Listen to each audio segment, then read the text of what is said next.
Imagine a world where freedom is about to disappear. One decision could change the future of an entire civilization. For one king and his warriors, this was not a story or a theory. This was their real life. In a narrow mountain pass stood only 300 men. Not a large army, just a wall of bodies and shields against an empire of millions. They were Spartans. Their enemy was so huge it felt like it could cover the sun itself. How could so few fight so many? And what price would they pay for their courage? Our story begins in Sparta, a land of discipline and strength. From birth, Spartan children were tested. Only the strong survived. Boys were trained through pain, hunger, and fear to become warriors. Leonidas grew up in this harsh training.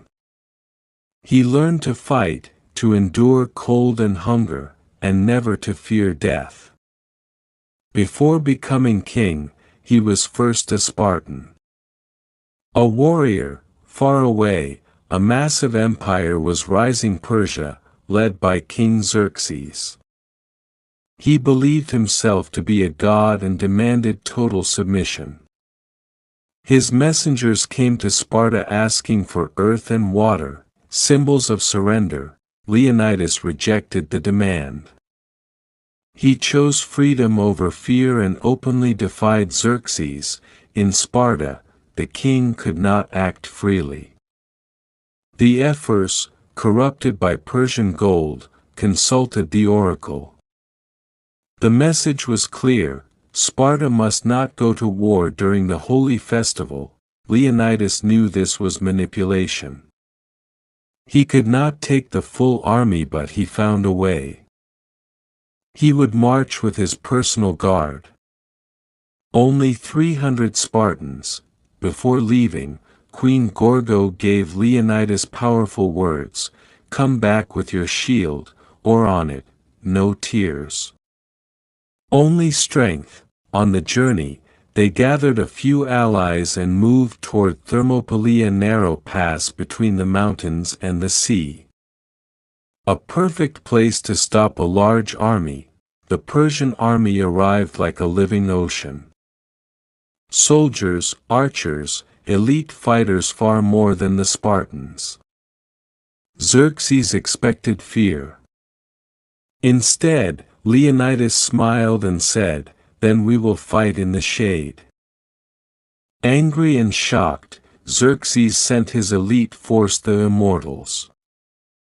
They were feared across the world, but the Spartans fought with perfect skill and unity. Step by step, strike by strike, they pushed the Immortals back.